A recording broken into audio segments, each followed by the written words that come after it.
கிறிஸ்துவுக்கு அன்பானவர்களே, இந்த நாளுக்காக ஆண்டவரை ஸ்தோத்திரிக்கிறோம். கட்டுகளை குறித்து பார்த்து வருகிறோம்.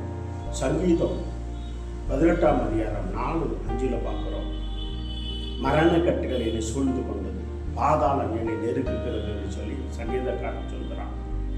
இந்த வார்த்தையை கேட்டுக்கிற தேவ பிள்ளையே, நீங்கள் ஒருவேளை ஐயோ நான் மரித்து போனேன்னு சொல்லி மரண கட்டுகள், அநேக மரண கட்டுகள் இருப்பாங்க. ஐயோ பிசாசு இந்த மரண கட்டுகளை நீ மறிச்சு போவ என்று சொல்லி அப்படி ஒரு அந்த மரண கட்டுகள் அநேகர் கட்டப்பட்டு இருக்கிறாங்க. தெய்வ பிள்ளைகளே, நான் பாதாளத்துக்கு போயிடணும், என்ன பாதாள கட்டுகள் என்னை சூழ்ந்து கொண்டது என்று சொல்லி ஒருவேளை நான் நரகத்துக்கு போயிடணும் அப்படியெல்லாம் இருக்கும். இந்த பிசாசானவன் உங்களை நரகத்துக்கு கொண்டு போகிறதுக்கு, பாதாளத்துக்கு கொண்டு போகிறதுக்காக இந்த மரண கட்டுகளை பயத்தை கொண்டு வருவாங்க தெய்வ பிள்ளைகளே. ஆனால் வேத வசனம் சொல்கிறது, என் மரண கட்டுகளை நீர் அவிழ்த்து விட்டீர் என்று சொல்லி சங்கீதக்காரன் சொல்கிறான். அந்த மரண கட்டிலிருந்து விடுதலை கொடுக்கிறவர் ஆண்டவராகிய இயேசு கிறிஸ்து தான். அவரை தவிர வேற யாரும் இல்லை.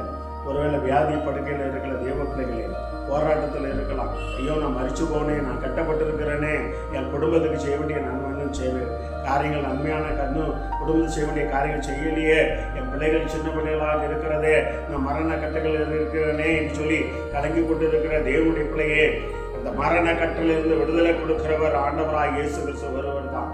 அவர் மரணத்தை ஜெயித்தவர். அதனால ஒன்னே நான் அந்த மரண கட்டிலிருந்து உங்களை அவர் விடுவிக்க வல்லவராக இருக்கிறார். எப்பேருடைய சூழ்நிலையா இருந்தாலும் சரி, என் மரண கட்டுகளிலிருந்து ஜெயித்து கொடுக்கிறவர் ஆண்டவராக இயேசு கிறிஸ்து என்று சொல்லி பாருங்க.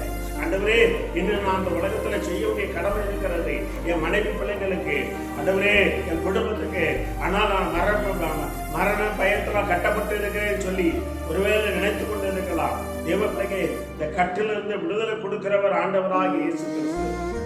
ஏசாயத்தின் இசையா ராஜா கிட்ட சொல்றாரு, மறுத்து போய் இந்த வீட்டுக்காரர்கள் எல்லாம் ஒழுங்குபடுத்த சொல்லி அவனுக்குள்ள இந்த மரணம் பயம் அந்த வந்தது. அந்த கட்டுக்கலாமன்னு கடந்து போனான். ஆனா அவங்க என்ன நடந்தது? மனம் கசந்து தேவனை நோக்கி கூப்பிட்டான். தேவ பிள்ளைகள், ஆண்டவரே நான் உமக்கு முன்பாக உத்தமமாக நடந்தனே என்று சொல்லி ஆண்டவர் அவனை 15 வருஷம் கூட்டி கொடுத்தான்.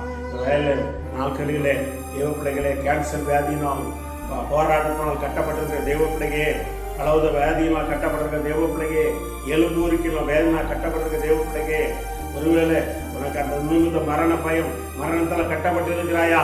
எல்லா கட்டுகளும் தேவன் விடுவிக்க வல்லவராக இருக்கிறார். அவரால் கூடாத காரியங்கள் ஒன்றுமில்லை.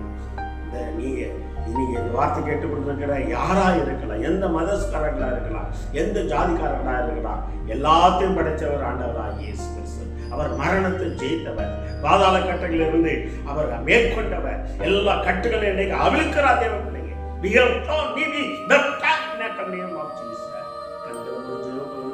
ஆண்டவரே, என் மரண கட்டிலிருந்து விடுவிக்கிறவரே, இயேசு ஒருவர் தான் மரண கட்டிலிருந்து விடுவிக்கிறவர். அப்பா, எனக்குள்ள இந்த மரண கட்டுகள் பயங்கள் இருக்கிறது. நான் பாதாளத்துக்கு மேல எனக்கு பயங்கள் இருக்கிறது. ஆண்டவரே, பாதாளத்திலே இருந்த தெருவுகளை அப்பா நீ, அப்பா அந்த பாதாள தெருவுகளை மீட்கிறவர் நீ, திறக்கிறவர் நீ. என்னை மரணத்துக்கு ஒப்பு கொடுக்காதபடி, பாதாளத்துக்கு ஒப்பு கொடுக்காதபடி என்னை மீட்டெடும் அப்பா என்று சொல்லி அந்த தேவ பிள்ளையை கேட்கும் பொழுது, இப்பொழுது அந்த மரண கட்டிலிருந்து எந்த படுக்கையில் எந்த சூழ்நிலை இருந்தால் இப்பொழுது தேவனுடைய வல்லமை இறங்குறது.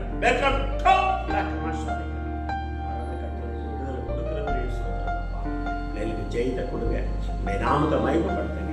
இயேசுவின் நாமத்தாலே உடைய ஆசீர்வாதத்தில் ஜெயம் எடுக்கிறோம். நல்ல தந்தையே, ஆமென், ஆமென், ஆமென்.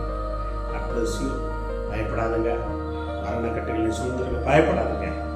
அவர் மரணத்தை ஜெயித்தவர், உங்களுக்கும் ஜெயிக்க கடன் கொடுப்பா. கனமனதார்கள் கர்த்தரை ஆசீர்வதிப்பார்.